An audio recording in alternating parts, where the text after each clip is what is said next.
Buenas tardes, profe. ¿Cómo está? Buenas tardes, don Stalin. La semana pasada no me pude conectar, profe, porque no tenía mucho internet. Estamos en el tema número 4, páginas 20 hasta la 24 vamos a ver. ¿Sí? El capítulo de este tema es justamente escritura formal e informal. Escritura formal e informal. Entonces, vamos a comenzar como siempre con las ideas previas. La primera, el primer punto, te expresas de la misma forma cuando te diriges a tus amigos, a tus padres, a tus profesores y a un cajero de supermercado. Entonces, bueno, este punto de aquí es similar cuando hablamos de la parte de lo que era parte de comunicación oral. Acuérdate que estamos hablando en sí todo lo que es comunicación. En comunicación nosotros tenemos, ya sabemos, vuelvo y te lo repito, las tres partecitas que intervienen en el proceso de comunicación. El proceso de comunicación compone de tres elementos que son los primordiales y eso los vamos a ver siempre que hablemos de lo que es este procesito. ¿Cuántas personas intervienen en la comunicación? Siempre van a intervenir dos personas. Entonces, la primera persona, ya sabemos, la primera persona para nosotros se llama emisor. Emisor. La segunda persona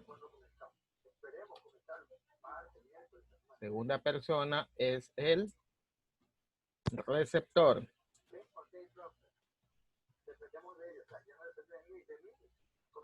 ¿Sí?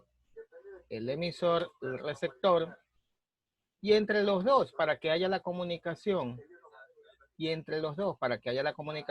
que haber el mensaje.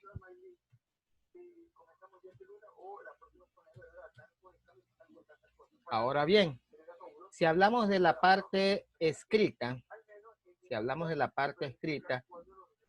una de las ideas me dice, te expresa de la misma forma cuando te diriges a tus amigos, a tus padres, a tus profesores y a un cajero del supermercado. Entonces, esa parte justamente la encontramos aquí. Yo soy el emisor, ¿verdad? Yo soy el emisor y me voy a dirigir hacia ustedes, pero para hacerlo voy a utilizar mi mensaje. ¿Sí? Y ese mensaje, a su vez, ese mensajito, a su vez, usted lo va a dirigir a la persona o grupo de personas quien lo recibe. Ahora, es en este punto, donde, en este puntito, justamente en este puntito de aquí, date cuenta.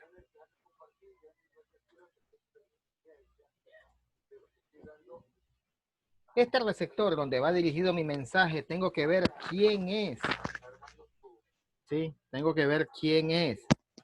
Si son mis padres, si son mis amigos, si son compañeros de trabajo, si son mis supervisores, si son autoridades del plantel educativo. La pregunta es, dependiendo del receptor, ¿ustedes creen,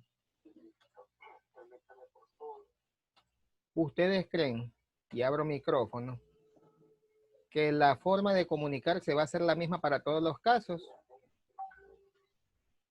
No. ¿Por qué? Aquí viene el por qué. No. ¿Por qué no va a ser la misma forma? El Bueno, padre se merece respeto, igual profesor. Claro. ya, justamente la parte del mensaje dependerá de la persona a quien se ha dirigido. Entonces, ahí viene el concepto de lo que es formal e informal. La formalidad comprende un sinnúmero de etiquetas, No. de normas, de reglas, de modales que usted puede aplicar para dirigirse específicamente a un tipo de persona. Por ejemplo, si es una autoridad del colegio, si es un supervisor suyo, siempre la parte formal va a ser bien elevada. Señor fulano de tal, o señor ingeniero, señor profesor, señor licenciado, señor máster, magister, ¿verdad? Fulano de tal, en calidad de, ¿sí? Todas estas reglas representan formalidad, ¿ya? Lo que son los títulos, ¿ya? Estamos hablando de Formalidad. el título que usted le pone Representa formalidad. a un texto, sino que estamos hablando del título en cuestión de cómo los voy a nombrar, cómo los voy a tratar. A eso me refiero, justamente. Ese es el tema que vamos a abordar aquí en la escritura formal e informal. Entonces, dependiendo de mi receptor, la formalidad o la informalidad, yo la puedo aplicar ¿en dónde? En el mensaje. Entonces, informal o puede ser formal. Dependiendo de ese tinte, dependiendo de la persona donde yo dirija mi mensaje, es que le voy a dar ese formato. Si va a ser informal, ¿informal para quién es? Informal por lo general, un amigo, un conocido, ¿verdad? Es cierto lo que usted me dijo, que a los padres con respeto, pero los padres te han visto toda la vida. Entonces tú puedes tratarlos a ellos con un poco más amigablemente, si se puede decir así, con más familiaridad, ¿verdad? No es lo mismo una persona que solamente tú la ves por una, ¿cómo es que se llama? Una obligación laboral, por una vez en un milenio, se puede decir así, ¿no? Que tú vayas a realizar un trámite, vayas a hacer una solicitud de algo, en lo cual tengas que dirigirte a esa... No se ve si viene el audio, no. Dígame. Está hablando él. ¿No escucha bien?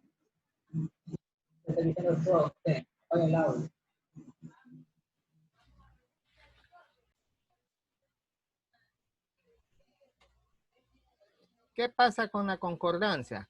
Cuénteme. Ya les dije, es la conformidad de accidentes entre dos o más palabras variables.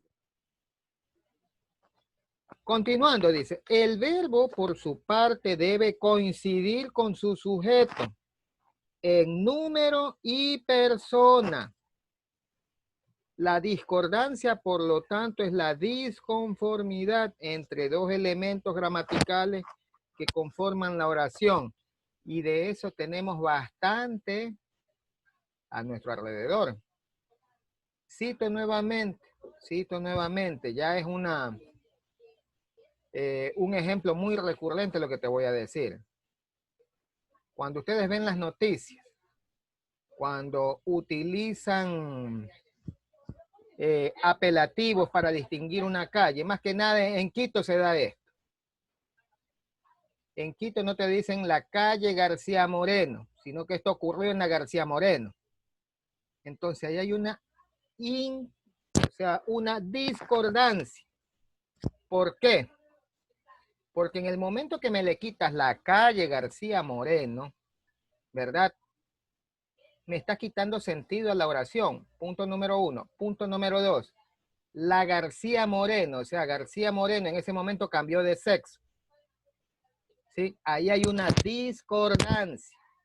Y eso lo vemos supuestamente en personas que son licenciadas en comunicación social, lo más insólito. ¿Ya? Pero lógicamente nos hemos acostumbrado, porque como hemos siempre visto noticiero y todo eso, ya pasó a ser normal. Pero Estudiar nos hace libres. Estudiar nos hace libres. Entonces, en este momento, saquémonos la venda de los ojos y digamos que eso está mal. No lo digo yo, aquí en el libro lo está diciendo. Siguiente, dice, casos especiales de concordancia. Varios núcleos coordinados concuerdan en plural si se anteponen al verbo. Por ejemplo, jugamos fútbol. Leemos el libro, ¿verdad? Entonces, ¿qué estoy haciendo ahí? Estoy poniendo concordancia en plural, tanto para los sustantivos, que somos nosotros, y para la acción que estamos haciendo, que es el verbo. El verbo es leer, pero en el momento que pongo concordancia, tengo que ponerle al verbo también en plural, ¿sí? Otra discordancia. Lo escuchamos muchas veces en la calle. Pero bueno, en la calle no hay problema. En la calle es disculpable. ¿Por qué? Porque muchas veces las personas, su nivel de instrucción muchas veces le justifica tremendas discordancias. Por ejemplo, a $2 los cocos, ¿verdad? A $2 los cocos, ¿sí? Tremenda inconcordancia. Si me estás hablando de 2, es plural. Si estamos hablando de la moneda norteamericana, es $2 los cocos. Pero en las camionetas y todavía con alto parlante lo gritan. ¿Ya? Entonces, esos son los tipos de inconcordancia que nosotros vemos en nuestro medio. Ahora, tenemos unos casos especiales de concordancia. Varios núcleos coordinados concuerdan en plural si se anteponen al verbo. Entonces tenemos aquí los ejemplos. El afecto y el cuidado son necesarios para la amistad. Dese cuenta, el afecto y el cuidado, ¿verdad? Ahí están los verbos en singular, pero sin embargo, te dice que son necesarios para la amistad. ¿Y por qué está aquí? Porque simplemente estamos hablando de dos cosas, ¿verdad? Y al hablar de más de una cosa, ya es plural. Entonces, el afecto y el cuidado son dos cosas. Son necesarios para la amistad. Dice, siguiente punto, a la consagrada viajera ni al hambre ni a la sed la hicieron desistir de su travesía. Entonces, ¿qué pasó ahí? A la consagrada viajera ni el hambre ni la sed la hicieron. La hicieron. Está supuestamente hablando en plural, pero estamos hablando de la viajera. Entonces, ¿qué podemos atribuir eso? Bueno, que son dos efectos que la hicieron a ella, ¿verdad? Que no la hicieron desistir de su travesía, que son el hambre y la sed. Ahí tenemos ese casito. Vamos con otro. Dice, varios núcleos coordinados concuerdan en singular si posponen al verbo. Entonces, ¿qué tenemos aquí? Para la amistad es necesario el afecto y el cuidado. Entonces, ¿cuál es el verbo aquí? El verbo es el verbo ser. Entonces, me dice que para la amistad es necesario el afecto y el cuidado. Dese cuenta que aquí, vuelta en cambio, la concordancia se puede decir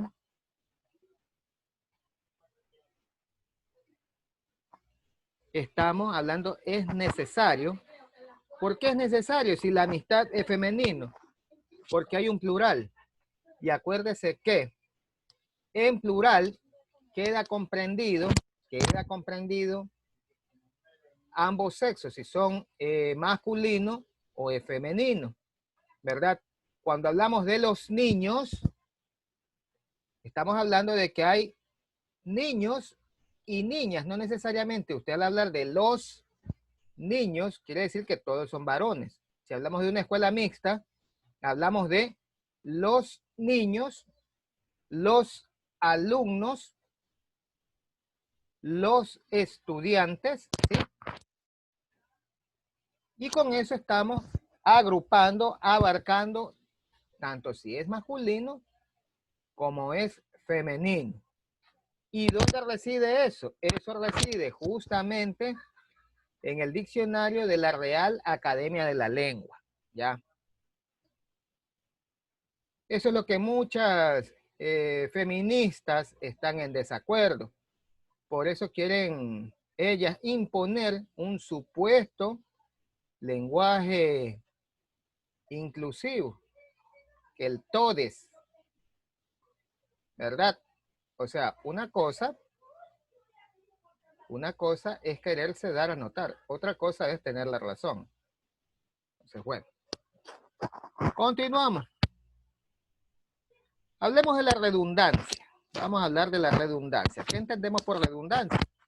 La redundancia consiste en utilizar palabras innecesarias que no añaden información nueva a lo que quiere transmitirse, pues repiten la misma idea que ya había sido expresada. Cuando hablamos de redundancia, quiere decir que podemos citar dos o más palabras que significan o que tienen el mismo sentido. Por ejemplo, yo llevo libros y textos. Ahí hay una redundancia. O sea, libros, ya sabemos que es el objeto físico que tiene hojas y que me sirve para leerlo. Textos es lo mismo. Son palabras sinónimas. Por lo tanto, está redundando ahí el libro y el texto, que es lo mismo. Llevo alimentos y víveres. A ver, o llevas alimentos o llevas víveres. Pero si llevas alimentos y víveres, me estás dando a entender que llevas lo mismo, pero está repetido ahí dos veces. Entonces, a eso le llamamos redundancia. Tenemos unos ejemplos aquí. Según el antecedente previo, el nombre ya había sido detenido por hurto. Según el antecedente previo, el hombre ya había sido detenido por hurto. Desde la crisis económica del 2008, las familias colombianas gastan la mitad menos en diversión y ropa. O está gastando la mitad o está gastando menos. ¿Sí? Ahí hay redundancia. La mitad es una cantidad menor a que la unidad. Bicicleta es la opción alternativa para la movilidad en las grandes ciudades. El sistema trolebús transporta aproximadamente unos 230,000 pasajeros diarios. Entonces aquí tenemos todos estos ejemplos, son de redundancia. Hay ideas que redundan. Vámonos a la página 21. En la página 21 tenemos el uso del gerundio, ¿verdad? Ahora, ¿qué es el gerundio? ¿Qué es el gerundio? Eso ya nosotros lo hemos visto muchas veces en primaria. ¿Y cuándo es el gerundio? Cuando yo digo, por ejemplo, cuando al verbo lo transformo, y si por ejemplo digo del verbo hablar, el gerundio hablando, del verbo comer, comiendo, del verbo escribir, escribiendo. El gerundio lleva por lo general siempre la terminación ando, endo, lavar, lavando, caminar, caminando, leer, leyendo, ¿sí? Ahora, el gerundio según la Real Academia Española, la forma invariable no personal del verbo, cuya terminación regular en los verbos de la primera conjugación es ando, y en los verbos de la segunda y tercera conjugación es yendo o yendo. Gerundio suele denotar acción. entre paréntesis, estoy leyendo. También tiene carácter asiverbal. Vino corriendo. O se emplea en construcciones absolutas, leyendo a Cortázar. Supe quiénes eran los cronopios. Entonces, ¿cuáles son los usos correctos del gerundio? Cuando un verbo tiene valor de simultaneidad respecto al verbo principal, es decir, con acciones que se realizan al mismo tiempo. Por ejemplo, estoy escribiendo y estoy comiendo al mismo tiempo. ¿Sí? Un ejemplo. Te estoy escuchando y te estoy viendo. Otro ejemplo. ¿Sí? Son varias acciones que puedo denotarse que se están realizando en el mismo instante. Entonces, bueno, vamos con los usos incorrectos del gerundio. Cuando expresa una acción posterior al tiempo de la oración principal. Entonces, dice, llegó a la casa encontrando a su mujer durmiendo. Entonces, el enunciado correcto sería, llegó a la casa y encontró a la mujer dormida. ¿Sí? Entonces, mira, el gerundio te sirve para denotar un movimiento, una acción que se está ejecutando en ese instante. Pero si me hablas del pasado y me pones gerundio, entonces ahí hay una inconcordancia.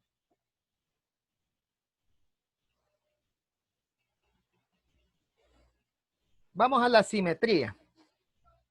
La asimetría es un patrón de construcción deficitario que consiste en incurrir en incongruencias en la correlación de estructuras que deben ser asimétricas.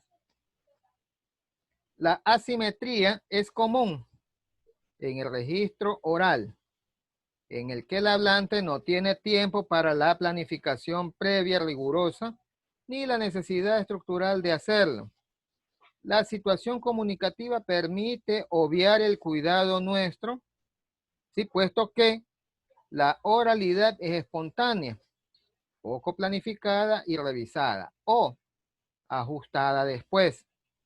Sin embargo, cuando los hablantes toman un poco de tiempo para pensar las palabras, la asimetría tiene menos ocurrencia. Ejemplo, yo me divierto comiendo helado y ver televisión con mis hermanos. Me gustan varios deportes, como fútbol, ciclismo, voleibol, caminar, trotar y esquí náutica.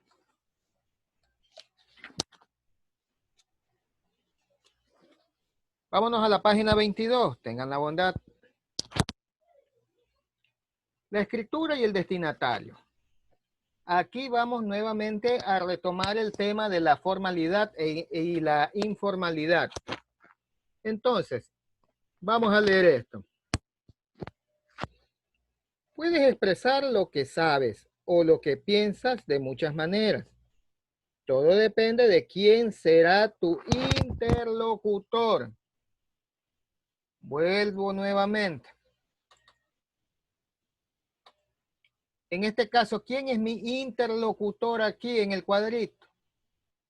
En el cuadrito, como tú estás viendo, mi interlocutor será mi receptor. Este es mi interlocutor, sino que acá se lo está denominando como receptor, por si acaso.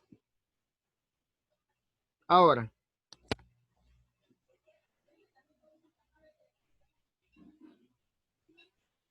el destinatario es la persona a quien va dirigido el texto. Él interviene en la situación comunicativa de acuerdo con su nivel de conocimiento, estatus y el tipo de relación que tiene con el emisor. ¿Ya? Fíjate bien que nos dice tipo de relación. Ese es el papel que juega ahí y el que determina si el texto que tú vas a dirigir, qué tinte va a tener. Si va a tener un tinte formal o va a tener un tinte informal.